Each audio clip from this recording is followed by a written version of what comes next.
Okay, good evening. आइए आज बात करेंगे हम लोग लेक्चर नंबर 15 के बारे में। तो थोड़ा सा पहले उससे पहले प्रे करें, उसके बाद से स्टार्ट करते हैं। बोलेंगे मेरे साथ, thanks God for giving me a beautiful life, a smile. थोड़ा सा खिला देंगे। ओके, लेक्चर नंबर हम लोगों ने 14 किया है। लेक्चर नंबर 14 कर चुके हैं। ये लेक्चर नंबर 15 था, है ना। तो इससे पहले लेक्चर नंबर 14 में क्या पढ़े थे, तो थोड़ा सा एक ब्रीफ रिव्यू देते हैं। फ्लोराइड स्ट्रक्चर पढ़े थे, फ्लोराइड स्ट्रक्चर और एंटी फ्लोराइड के बारे में पढ़े थे। तो इस केस में हम लोग को क्या पढ़ना था, 3 टाइप के हम बातें करते थे। NaCl भी पढ़े, CaCl भी पढ़े, इसके बाद से ZnS भी पढ़े। ZnS के बारे में पढ़ चुके हैं। ये 1:1 टाइप में जो होता था वो सब 1:1 में होता था। फ्लोराइड के स्ट्रक्चर में क्या होता है, Na2 एंटी फ्लोराइड होता था, CaF2 फ्लोराइड के स्ट्रक्चर होता था। तो इन सारे चीज़ों को डिटेल में देख चुके थे। प्लीज़ अगर आप नहीं देखें तो एक बार देख ले वीडियो को, बैक साइड के वीडियो को।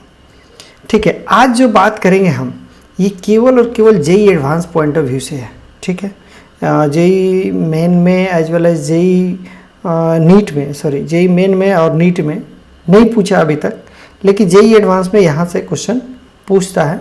तो JEE एडवांस की बात करेंगे तो देखते हैं कुछ अदर जो होता है, सम अदर इंपॉर्टेंट कंपाउंड, कुछ ऐसे इंपॉर्टेंट कंपाउंड है जिसको हम लोग को पढ़ना है। ऐसा नहीं है कि इंपॉर्टेंट है तो हम लोग लिखा दिए, इसको पढ़ना है, सिलेबस में है, लेकिन एडवांस के सिलेबस में। ये देखिए AbO3 टाइप के स्ट्रक्चर होते हैं। AbO3 टाइप का स्ट्रक्चर मतलब क्या होगा, ये AbO3 टाइप ऑफ कंपाउंड होता है, मीन्स AO प्लस BO2 ये मिलकर के बनाता है, तो ये बनाता है AbO3, राइट। एक छोटा सा मैं हिंट आपको बता रहा हूँ, AbO3 है, देखिए 1:3 ऐसा नहीं दिख रहा है, दिख रहा है। तो एक छोटा सा मैं एक याद रखने के लिए चीज़ बताता हूँ।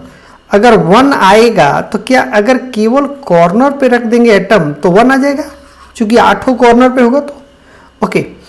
और एक बॉडी सेंटर पे रख देंगे तो 1 हो जाता, बॉडी सेंटर पे आ जाएगा।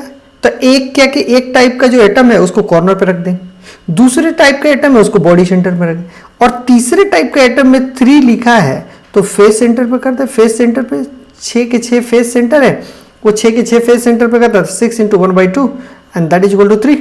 ऐसा नो, तो हमको 3 चीजें मिला, corner, body centre, face centre. किसको रखेंगे कॉर्नर पे, किसको रखेंगे बॉडी सेंटर पे, अब इसकी बातें हम लोग को चर्चा करना है। तो सबसे जो छोटा होगा उसको वाइड में रखना पड़ता है, और जो बड़ा होगा वो कॉर्नर पे रहेगा, फेस सेंटर पे रहेगा, ऐसा ही होगा। तो इसे मुझे याद करना पड़ेगा। ये कंपाउंड का नाम है, ये देखिए perovskite structure type, perovskite structure में Ab2O, देखिए यहाँ पे AbO3 टाइप के स्ट्रक्चर होने, AbO3 टाइप का होना कंपाउंड होना चाहिए। इसके लिए सिर्फ एक ही एग्जांपल है, बेरियम टाइटेनियम ऑक्साइड। ठीक है, तो इसको याद रखना पड़ेगा। अब बात करते हैं, ये तीनों में कॉर्नर पे, फेस सेंटर पे और बॉडी सेंटर पे जाएगा। तो जो 1 और 1 है वो तो कॉर्नर पे या तो जाएगा या तो कहाँ जाएगा, बॉडी सेंटर पर जाएगा। जो 3 है वो फेस सेंटर पे जाएगा ही जाएगा। तो देखिए ऑक्सीजन जाएगा, वो कहाँ जाएगा बोलिए, FCC पे जाएगा। केवल FCC बोले तो, ऐसे FCC बोले तो आप कंफ्यूज हो जाएंगे, क्योंकि ये FCC का मतलब होता है फेस पे भी जाना एज वेल एज कॉर्नर पे भी जाना। नहीं, ये फेस सेंटर पे जाएगा, केवल फेस सेंटर पे जाएगा। ओके, जो सबसे छोटा होगा वॉइड में जाएगा।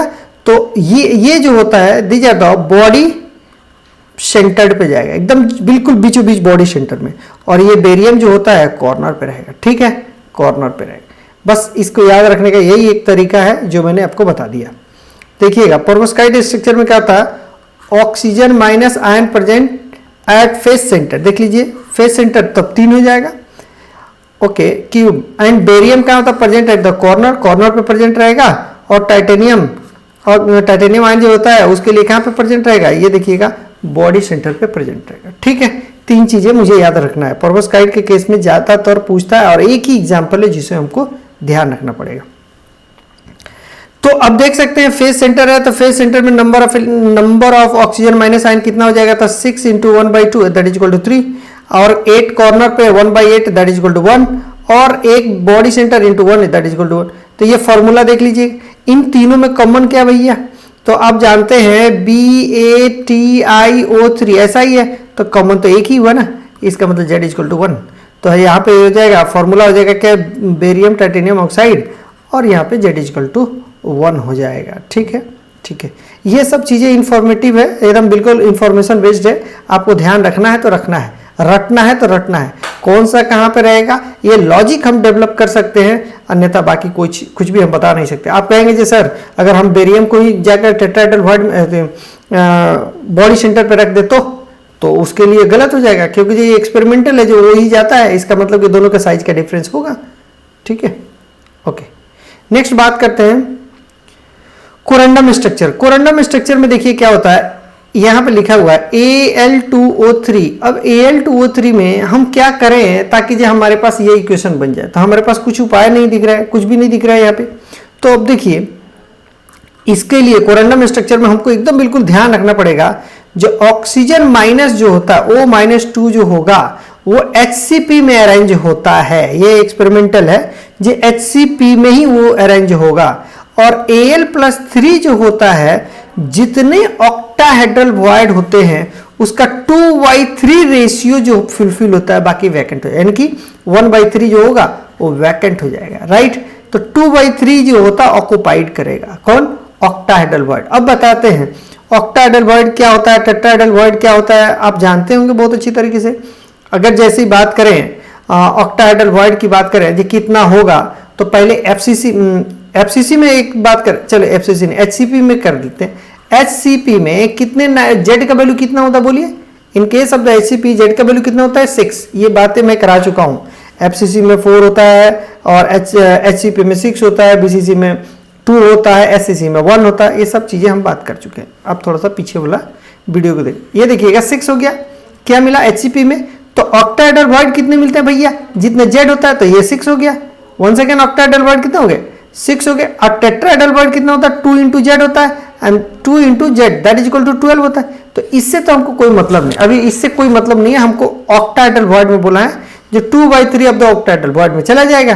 तो अब देखिए यहाँ पे, देखिए यहाँ पे लिखा हुआ नंबर ऑफ ऑक्सीजन माइनस 6 हो जाएंगे, नंबर ऑफ ऑक्टाहेड्रल इतना हो जाएंगे, और Al+3 equal to 2/3 into 6 that is equal to 4 हो जाएगा। अब क्वेश्चन ये बनता है कि सर 4Al+3 बना है, 6 ऑक्सीजन माइनस 2 बना है, तो कैसे कंपाउंड होता है। देखिए Al2O3 बन जाएगा, यहाँ पे 2 हो गया कॉमन में, दिख रहा है।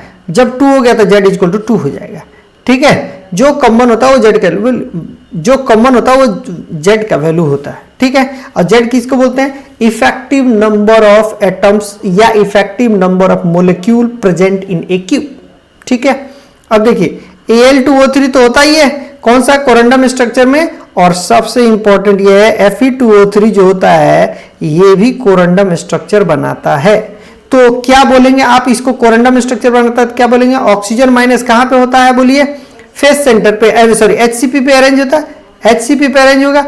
और ये जो होगा वो कहां पे होगा, Fe+2 कहां पे होगा बोलिए, ये कहां पे हो जाएगा राइट नाउ, सॉरी Fe+2 है कि Fe+3 है बोलिए।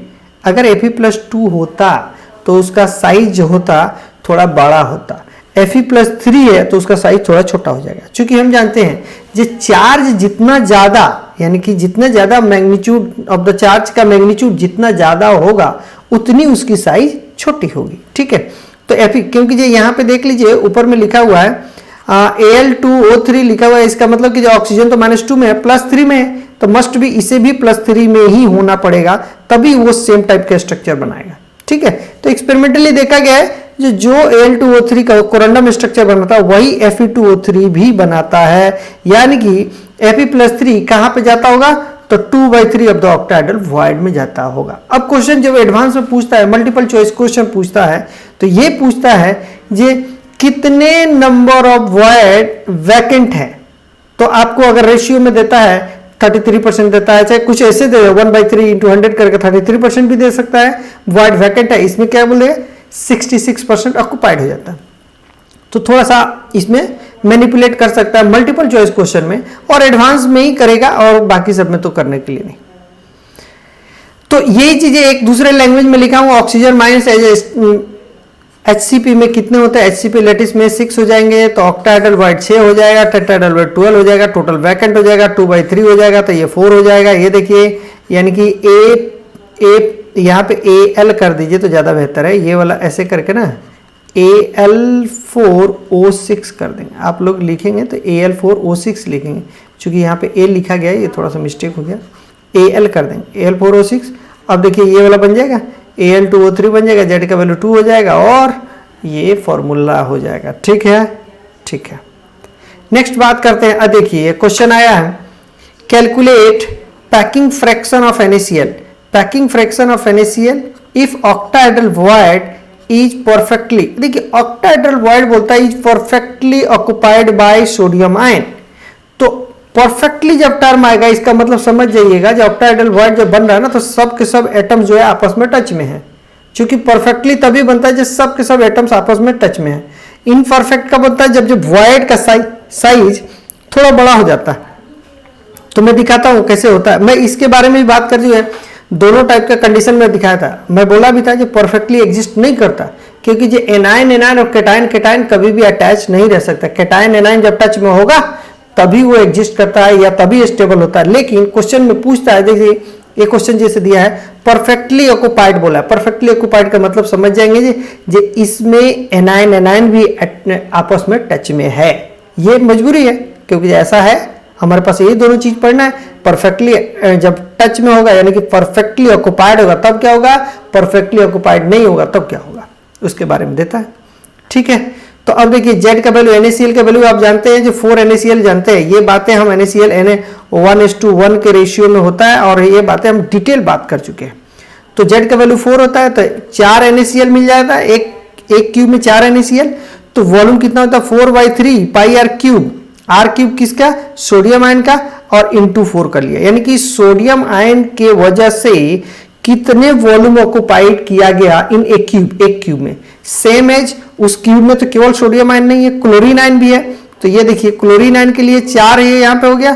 तो V2 इक्वल टू क्या होता है 4/3 pi r cube and this is this. ठीक है, तो आपको ये समझ में आया जो सोडियम आयन का वॉल्यूम और क्लोरीन आयन का वॉल्यूम दोनों को आप ऐड अप कर देंगे तो टोटल वॉल्यूम पता चल जाएगा कि एटम्स के द्वारा कितने वॉल्यूम ऑक्युपाइड किए गए हैं। ठीक है, ठीक है। अब देखिए यहाँ पे यही चीजें लिखा हुआ, टोटल वॉल्यूम ऑक्युपाइड बाय, यहाँ पे देखिए total volume occupied by atom के द्वारा 4 × 4/3 pi r cube plus 4 × 4/3 pi r cube. ये देखिए माइनस माइनस बोले तो ये क्या Cl माइनस क्लोरीन, और ये क्या है इट्स ए सोडियम आयन की बात कर रहा है। ये देखिए क्या लिखा हुआ है यूनिट सेल। अब यूनिट सेल के बारे में हमको ये नहीं देखना है कि कितने एटम है क्या है, नहीं, उसके अंदर वैकेंट भी है तो भी एक, जैसे कि एक कोई क्यूब है, उस क्यूब का एक एज लेंथ कितना है a है। तो दूसरा यानी कि हम बात करें कोई भी क्यूब का तो लंबाई चौड़ाई और हाइट 3 चीजें होती है। तो a क्यूब होता है, यूनिट सेल का वॉल्यूम के लिए बात करते हैं a क्यूब हो जाएगा। वही चीजें लिखा है a क्या है तो edge length of the cube. ये आपको गिवन होगा, नहीं गिवन होगा तो हमको निकालना पड़ता है फॉर्मूला से, जो हम पहले हम बात कर चुके हैं। सारे कंडीशन में हम बात कर चुके हैं कि ए को हम कैसे निकालेंगे, परफेक्टली फिटेड होगा तब, और परफेक्टली फिटेड नहीं होगा तब कैसे निकालेंगे। सबके लिए फॉर्मूला भी मैंने बताया है, एक्सप्लेनेशन भी किया है, बिट बाय बिट सारी चीजों को मैं डिस्कस कर चुका हूं। ठीक है, ठीक है। तो पैकिंग फ्रैक्शन क्वेश्चन में पूछा था, क्वेश्चन में क्या पूछा है भाई, क्वेश्चन में तो यही पूछा था ना, पैकिंग फ्रैक्शन के बारे में क्या बोला, कैलकुलेट पैकिंग फ्रैक्शन। तो इसके लिए पूछा है, NaCl के पैकिंग फ्रैक्शन की बात कर रहा है। तो देखिए हम फॉर्मूला भी जानते हैं, V ऑफ द एटम यानी कि volume of the atom occupied, कितना एटम के द्वारा वॉल्यूम ऑक्युपाइड किया जाता है, डिवाइडेड बाय क्या, वॉल्यूम ऑफ यूनिट सेल के लिए। तो दोनों वॉल्यूम को ऐड कर देंगे और a क्यूब कर देंगे। a क्यूब के लिए कैसे निकालेंगे, परफेक्टली फिटेड है तो ये किससे बनता है बोलिए, FCC के स्ट्रक्चर से बनता है। तो देखिए FCC का मतलब फेस सेंटर आपस में ऊपर में टच में होता है, तो 4r = √2a ये से बनता है। देखो दिखाता हूँ, यहाँ पे ये होता है, जैसे कि मैं यहाँ पे एक कोशिश कर रहा हूँ आपको, यहाँ पे देखिए एक यहाँ पे होगा, एक यहाँ पे होगा, एक यहाँ पे होगा, ये आपस में टच में होगा। और क्या बोला है ये किस कंडीशन में जाएगा बोलिए, यहाँ पे ऑक्युपाइड बाय द, किसके लिए लिखा हुआ, ऑक्टाहेड्रल वॉइड। ऑक्टाहेड्रल वॉइड कहाँ बनता है बोलिए, ऑक्टाहेड्रल वॉइड सेंटर भी बनता है और as well as octahedral void कहाँ बनता है, एज सेंटर भी बनता है। तो ये सब के सब आपस में टच में होंगे, तो कितने हो जाएंगे 4r, चूंकि ये कैपिटल R, ये 2r और ये कैपिटल है, ठीक है। तो 4r इक्वल टू कितना बोले √2a। अब देखिए यहाँ पे, तो इसके लिए क्या करेंगे, ये क्योंकि यहाँ पे क्या है क्लोरीन माइनस आयन है, ये भी क्लोरीन माइनस है, ये भी क्लोरीन माइनस, तो इसलिए कैपिटल R लिख दिया। तो 4r को भी आप लिख सकते हैं 4 small r minus equal to √2a, और आपके पास a का वैल्यू निकालना हो तो a इक्वल टू क्या 4r बाई क्या √2, और ये कैपिटल R का वैल्यू क्या लिखा बोलो, कैपिटल R का मतलब क्या है क्लोरीन माइनस का, क्योंकि जो आपस में सब टच में है। तो हमारे पास यहाँ से a निकल गया, इस तरीके से a निकल जाएगा, तो यहाँ पे क्या निकले a³ भी पुट कर देंगे, क्योंकि a³ पुट करेंगे तो ये देखिए आपके पास क्या मिल जाएगा, दैट द पैकिंग फ्रैक्शन, यानी कि 4 इंटू दिस, यहाँ पे मैंने कुछ भी नहीं किया, ये वाला जो है इसमें क्या करेंगे माइनस आर से क्या करें डिवाइड करते हैं, दोनों कट जाएगा, ये वाला आ जाएगा। तो ये देखिए ये आपके पास क्या मिल जाता है, इट्स कॉल्ड क्या मिलेगा, ये पैकिंग फ्रैक्शन। अगर इसी 100 में मल्टीप्लाई कर देंगे तो क्या मिल जाएगा, पैकिंग इफिशियंसी। ये इसके बारे में भी हम डिस्कस किए हैं। हमारे पास अब बस इंफॉर्मेटिव बेस बच गया है, टॉपिक जो भी है जस्ट इंफॉर्मेशन गिवन है, उसके बाद से करना है। और इन जितने भी चीज़ें देख रहे हैं सब चीज़ों को हम पहले भी डिस्कस कर चुके हैं, हम लास्ट एंड पे ही है। नेक्स्ट बात करते हैं ZnS के पैकिंग फ्रैक्शन की बात करें। सेम एज लिखा हुआ है tetrahedral void is perfectly, tetrahedral void कैसे बनता है, तो FCC से बनता है। तो ZnS के लिए वंस अगेन 1:1 रेशियो में बनता है। तो ये देखिए 4 जिंक हो जाएगा, 4 सल्फर हो जाएगा, तो 4/3 पाई r क्यूब इंटू 4 हो जाएगा। ये वॉल्यूम 1 वॉल्यूम 2 निकाल पाएंगे आप, दोनों को जोड़ दीजिएगा, आपके पास देख लीजिए total volume occupied this and this, edge length आपके पास पता ही है, ए इक्वल टू यहाँ पे पुट करें, एकदम बिल्कुल एज इट इज है, जैसे मैंने बताया बिल्कुल एज इट इज है, कुछ भी नहीं है, बिल्कुल एज इट इज है। बस इतना ही है, जो रेशियो जो होता है उसने बोला है टेट्राहेड्रल वॉइड है, इसका मतलब अब बात करते हैं टेट्राहेड्रल वॉइड है। तो अगर सपोज कुछ नहीं दिया तो क्या बोलेंगे, देखिए r plus by r minus, tetrahedral void के लिए कहाँ से कहाँ तक वेरी करता है बोलो, 0.224 से लेकर के 0.225 से लेकर के कहाँ पे 0.414 तक, ठीक है। इससे कम ही होना चाहिए, इससे कम ही होना चाहिए। अगर इससे ज्यादा हो जाएगा तो कहाँ पे चला जाएगा, तो 0.414 से लेकर के 0.732 तक चला जाएगा, तो ऑक्टाहेड्रल वॉइड में चला जाएगा। तो इसलिए इससे कम ही होगा। तो जब भी परफेक्टली बोलेगा इसका मतलब यही वाला रेशियो लेना। अगर इन दोनों के बीच में लाई कर रहा था वो परफेक्टली नहीं है, आपस में एनायन टच में नहीं आया, डिसलोकेट कर गया, वो अपने पोजीशन को दूर हो गया, ठीक है। लेकिन परफेक्टली बोलता है तो ये वाला ही रेशियो आएगा। ये मैंने एक बाकायदे एक टेबल बनाया है, उस टेबल में आपको बताया कि ये रेडियस रेशियो होगा तो ये फॉर्मूला होगा, ये रेडियस रेशियो होगा तो ये फॉर्मूला होगा, बाकायदे दिया है। रेडियस रेशियो अगर 2 के बीच में आता तो क्या फॉर्मूला, रेडियस रेशियो अगर एक फिक्स है तो क्या फॉर्मूला होगा। तो उस चार्ट को थोड़ा सा देख लीजिए बैक साइड के वीडियो में, ठीक है। ओके, नेक्स्ट बात करते हैं पैकिंग फ्रैक्शन। अब सेम एज है, एक ही टाइप का क्वेश्चन है, बस इसमें हम लोग जितने टाइप का पढ़े हैं उतने टाइप का मैं करा दिया हूं, यहाँ पे क्वेश्चन करा दिया हूं। सेम देख सकते हैं कैसे है, वॉल्यूम 1 का वॉल्यूम 2 का आप निकाल करके देख सकते हैं, एज इट इज है, कुछ भी दिक्कत नहीं है आपको। टोटल वॉल्यूम कितना ऑक्युपाई किया, उसके बाद से क्या एज लेंथ आपको पता है, कैसे कैसे करना है, ये एकदम बिल्कुल एज इट इज सेम है। वंस अगेन टेट्राहेड्रल वॉइड में जाता है, ये बातें हम कर चुके हैं ऑलरेडी ZnS के बारे में। तो ये क्वेश्चन था तो इसलिए मैंने यहाँ पे डाल दिया। Na2O सेम, Z का वैल्यू 4 हो जाएगा, और जिसके वजह से क्या होता है 1 यूनिट सेल हो जाता है 4, इसके Z का वैल्यू 4 हो जाएगा। 8 देखिए यहाँ पे इसको अगर ये करेंगे तो टोटल 8 सोडियम मिल जाएगा, क्योंकि 4 यहाँ पे 2 यहाँ पे, तो 8 हो जाएगा, और ऑक्सीजन कितना हो जाएगा 4 हो जाएगा। यहाँ पे वॉल्यूम में देखिए ये 8 मल्टीप्लाई करेंगे, यहाँ 4 मल्टीप्लाई करेंगे, तो टोटल वॉल्यूम आप निकालने के लिए निकाल सकते हैं। वॉल्यूम इक्वल टू क्या लिखेंगे, 8 into 4/3 pi r this and this and this and this. आप जानते हैं total volume occupied by atom के द्वारा और total volume by the unit cell, तो V ऑफ द एटम ये कर सकते हैं 8 इंटू 4/3 पाई r क्यूब। ये देखने के बाद से ये अब बात करते हैं यहाँ पे फिर से कौन सा ये में होता है बोलिए।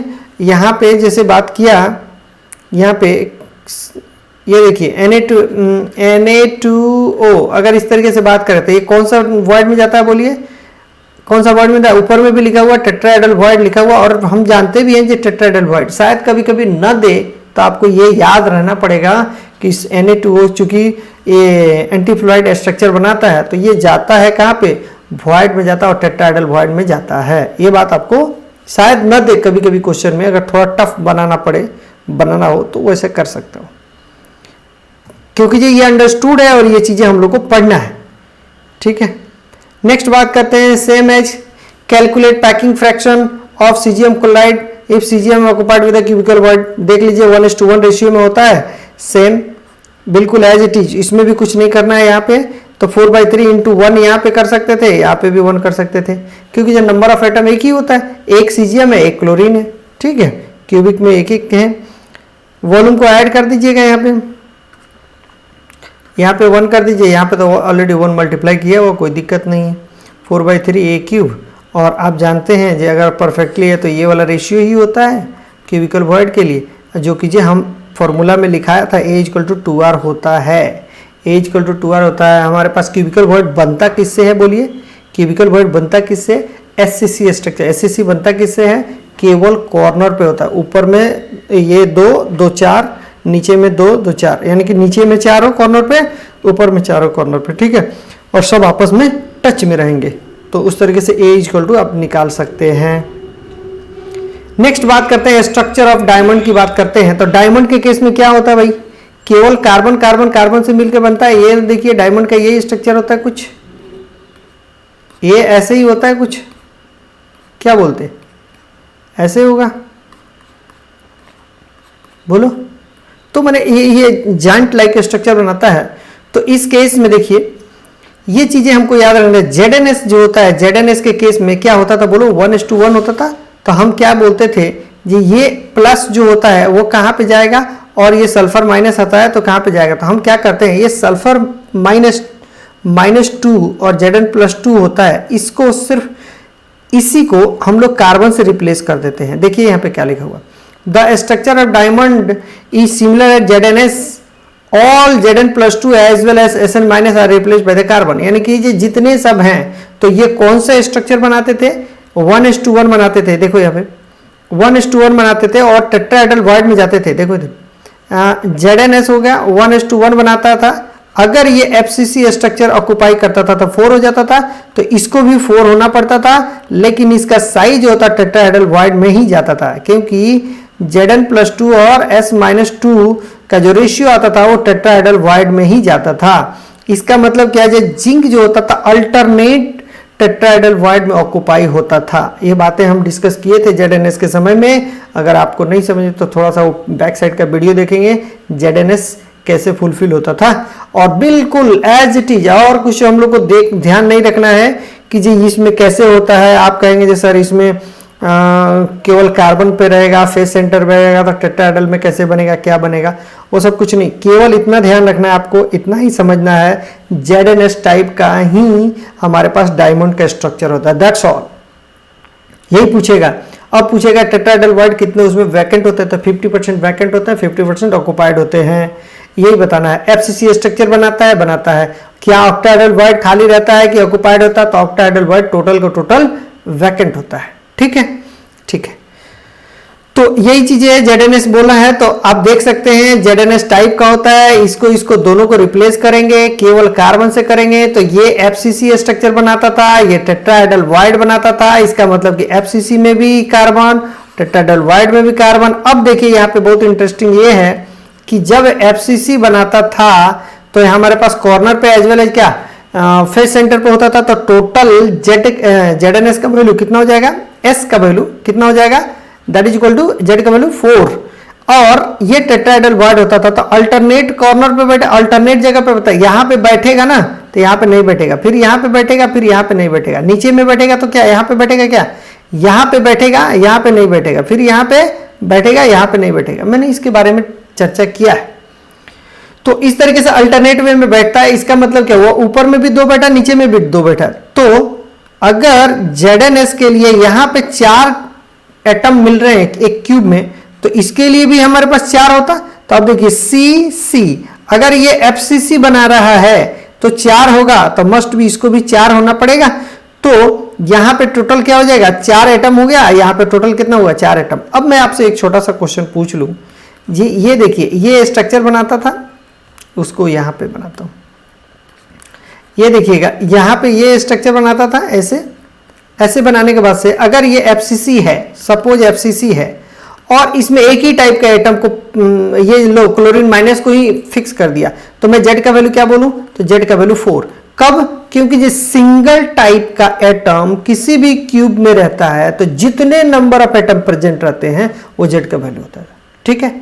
अगर डिफरेंट टाइप का होता तो उन दोनों में कॉमन कौन सा था, वो जेड का वैल्यू होता है, ठीक है। तो इस केस में केवल कार्बन कार्बन कार्बन है, तो हमको कहां कहां वाला एटम लेना पड़ेगा, कॉर्नर पे भी, फेस सेंटर पे भी और as well as tetrahedral void पे भी। इस सब का एटम को जोड़ना पड़ेगा। इफेक्टिव नंबर ऑफ एटम कितने ऑक्युपाइड किए हैं वो दैट इज द जेड का वैल्यू, ठीक है। तो देखिए यहां पे कैसे होता है, ये स्ट्रक्चर आपके लिए ये स्ट्रक्चर ड्रॉ किया गया है, ये देख लीजिए। अब टेट्राहेड्रल वाइड होता है ए यहां से यहां तक के लिए, ये अगर a/4 है ना तो यहां से यहां तक के लिए ये वाला पोजीशन में a/4 हो जाता है, ये वाला पोजीशन a/4 होता है, ठीक है। और ये बॉडी डायगोनल अगर होगा तो इसके लिए क्या होता है बोलो, √3a/4 हो जाता है। तो सॉरी √3a होता है, लेकिन यहां तक अगर बॉडी डायगोनल की डिस्टेंस निकालें तो √3a/4 आता है। लेकिन यहां पे जब इसको परपेंडिकुलर पे डालेंगे और ये वाला डिस्टेंस जब देखेंगे दैट इज द a/4 होता है, ठीक है, ठीक है। अब देखिए एज लेंथ की बात करें तो क्या होगा भाई, एक टेट्राहेड्रल वाइड यहाँ पे, एक वर्ड यहाँ पे, ये दोनों आपस में टच में रहता है तो यही होता है √3a/4 हो जाता है। यही लिखा हुआ डी ऑफ द डिस्टेंस लिखा हुआ, डिस्टेंस कार्बन और कार्बन के बीच का डिस्टेंस कितना होता है, तो √3a/4, जिसको हम लोग क्या बोलते हैं, बॉन्ड लेंथ। तो r प्लस r माइनस, अब r प्लस r माइनस बोलेंगे सर एक ही टाइप का r प्लस r माइनस क्यों रखा, क्योंकि हमको ये दिखाना होगा डिस्टेंस निकालने के लिए, ये यहाँ पे एक समझ में आना r प्लस होगा, यहाँ पे एक r माइनस होगा, यहाँ पे एक r प्लस होगा and that is equal to कितना, √3a/4। अब देखिए नंबर ऑफ कार्बन एटम पर यूनिट, एक यूनिट में नंबर ऑफ कार्बन एटम कितने होते हैं मैंने क्या बताया, कार्बन पे, फेस सेंटर पे, टेट्राहेड्रल वाइड, सबको जोड़ो, चूंकि एक ही टाइप के एटम में सबको जोड़ो, जितने नंबर ऑफ एटम आएंगे that is equal to Z. तो यहाँ पे देखिए this one and this one, ये देखिए 50%, क्योंकि ZnS के केस में भी 50% होता है और डायमंड के केस में भी 50% ही होगा। ये बात एकदम बिल्कुल गांठ बांध लीजिए, ये 50% ही होगा, क्योंकि ये स्ट्रक्चर ऐसे ही बनते हैं और हमको दिमाग लगाने की जरूरत नहीं है। ये हमारे आउट ऑफ द बॉक्स हो जाएगा और दिमाग लगेगा तो उसके लिए और हम लोग को कुछ करना नहीं। वेल तो हमारे पास निकाल कर देखेंगे तो यहाँ से क्या आ जाएगा, 1 आ जाएगा, यहाँ से क्या आ जाएगा, 3 आ जाएगा, यहाँ से देखेंगे तो क्या आ जाएगा, 4 आ जाएगा, सबको जोड़ेंगे तो जेड क्या हो जाएगा, 8 हो जाएगा, यानी कि जेड का वैल्यू क्या हो जाएगा, 8। कोऑर्डिनेशन नंबर कितना हो जाएगा भैया, तो ये देखो ये टेट्राहेड्रल वाइड है, 1 2 3 4, यानी कि जब भी टेट्राहेड्रल वाइड है इसका मतलब 4 उसको सराउंड करके रखा है, तो कार्बन का कोऑर्डिनेशन नंबर कितना हो जाएगा, that is equal to 4, that's all. Next उसी के बारे में दिखा यहाँ पे, क्योंकि ये ZnS है तो ये जो है 4 होगा, तो यहाँ पे यही चीजें लिखा हुआ है, कार्बन अगर 4 होता है, 4 कार्बन होगा तो कितने टेट्राहेड्रल बनाएगा, 8। ऑक्टाहेड्रल वाइड कितना बनाएगा, 4, जो कंप्लीटली वैकेंट होगा, ये फुलफिल नहीं होने वाला है, लेकिन ये 8 बनाएगा, उसमें 50% ऑक्युपाइड हो जाएगा तो 4 हो जाएगा। अब लिखा है डिस्टेंस बिटवीन 2 नियरेस्ट, तो ऑब्वियस सी बात है 2 नियरेस्ट कौन सा, टेट्राहेड्रल वाइड और कॉर्नर, दोनों को मिला दो, ये साइज में डिफरेंस है क्या, नहीं, ये दोनों को मिला दो कितना हो जाएगा, √3a/4, सबसे नियरेस्ट यही होगा। ये सबसे ज्यादा इंपॉर्टेंट क्या है, जो आर ऑफ द रेडियस, यानी कि ये कार्बन का रेडियस क्या होता है, तो देखो r plus plus r minus, अगर ये बोल दूं C that is equal to √3a/4, कहां से आया, क्योंकि ये कार्बन का रेडियस और ये कार्बन का रेडियस दोनों आपस में टच में रहता है, तो जिसके वजह से यहाँ पे देखिए ये होने के बाद से क्या बोले, 2rc is equal to √3a/4, और ये नीचे चला जाएगा तो rc बराबर क्या हो जाएगा, √3a/8 हो जाएगा। यहाँ पे ये चीजें लिखा हुआ √3a/8 हुआ, यानी कि radius of one carbon atom कितने हो जाएंगे, √3a/8 हो जाएगा, √3a/8 हो जाएगा। ये सबसे ज्यादा इंपॉर्टेंट है in case of the diamond के केस में, ठीक है, ठीक है। नेक्स्ट डेंसिटी की बात करता है, डेंसिटी में भी हमको पता है, हमको ये फॉर्मूला हमको ऑलरेडी पता है, density is equal to Z into M divided by N A into V. V क्या होता है भाई, इट्स ए वॉल्यूम होता है, और m क्या होता है, इट्स ए मोलर मास होता है, z क्या होता है, number effective number of atoms होते हैं, और na तो आप जानते हैं, na is the Avogadro number, d for density. तो ये आपको पता है, देखिए a क्यूब पता चल गया, rc बराबर √3a/4, ये rc किसका है भैया, radius of the carbon atom, ठीक है। तो √3a/4 ये क्यों लिखा मैंने, √3a/4 क्यों लिखा, क्योंकि आपके पास a निकालने के लिए क्या निकालें, a निकालना ना, a निकालने के लिए मुझे क्या करना पड़ेगा बोलो, अगर a निकालना है तो यहां से देख लो, यहाँ पे a निकालने के लिए ये क्रॉस मल्टीप्लाई करो तो 8RC यहाँ चला जाएगा और √3a यहाँ चला जाएगा, तो ये वाला मिल जाएगा, a का वैल्यू निकल गया। जैसे a का वैल्यू निकल गया तो ये वॉल्यूम निकल जाएगा, वॉल्यूम निकल, अब देखिए यहाँ पे z हो जाएगा, z का वैल्यू अभी थोड़ी देर पहले मैंने बैक साइड में निकाल के दिखाया, z का वैल्यू 8 होता है, क्योंकि एक क्यूब में टोटल z का वैल्यू क्या होता है, इफेक्टिव नंबर ऑफ एटम 8 होते हैं, और ये मोलिकुलर मास या एटॉमिक मास इक्वल टू 12 ग्राम होता है। चूंकि कार्बन एक ही टाइप का है तो उसको हमको जोड़ने की जरूरत नहीं है, सिंगल की बात कर रहे हैं। तो यहाँ पे अब क्या करेंगे, कार्बन होगा z का वैल्यू से मल्टीप्लाई कर देंगे, तो अब देखिए पैकिंग फ्रैक्शन में बात बोलता है तो नंबर ऑफ क्या बोलते हैं, पैकिंग फ्रैक्शन में किसको बोलते हैं, नंबर ऑफ एटम, या ये कहना है जो volume occupied by the atom divided by volume of the unit cell, यही बोलते हैं ना जी। तो 4/3 पाई r क्यूब ये किसके लिए है, these are the radius of the carbon, और z का वैल्यू से मल्टीप्लाई करना पड़ेगा तो 8 से यहाँ मल्टीप्लाई कर देना पड़ेगा, और a क्यूब यहाँ से निकाले, ये देखिए ये a निकाले हुए यहाँ से, ये a वाला यहाँ पुट कर देंगे तो आपके पास आ जाएगा 0.34 आ जाएगा, यानी कि 34% आ जाएगा। अगर इसको हटाएं तो 34%, और वाइड कितना बनेगा साहब, it's 66%। These are the most important, बहुत ज़्यादा इंपॉर्टेंट है। यहाँ से डायमंड का अगर कुछ पूछना है, इससे ज़्यादा नहीं पढ़ना है, इससे ज़्यादा नहीं पूछेगा, कभी नहीं पूछेगा, ठीक है। Okay, thank you so much, thank you so much. ठीक है, आपको जो भी डाउट हो प्लीज़ आप कमेंट सेक्शन में कमेंट करें, कुछ बताएं कैसा लग रहा है आपको, जो टीचिंग है वो हेल्पफुल है नहीं है, क्या है, कुछ भी हो आप कमेंट सेक्शन में करके बताएं, ठीक है। चले, okay, thank you so much, thank you.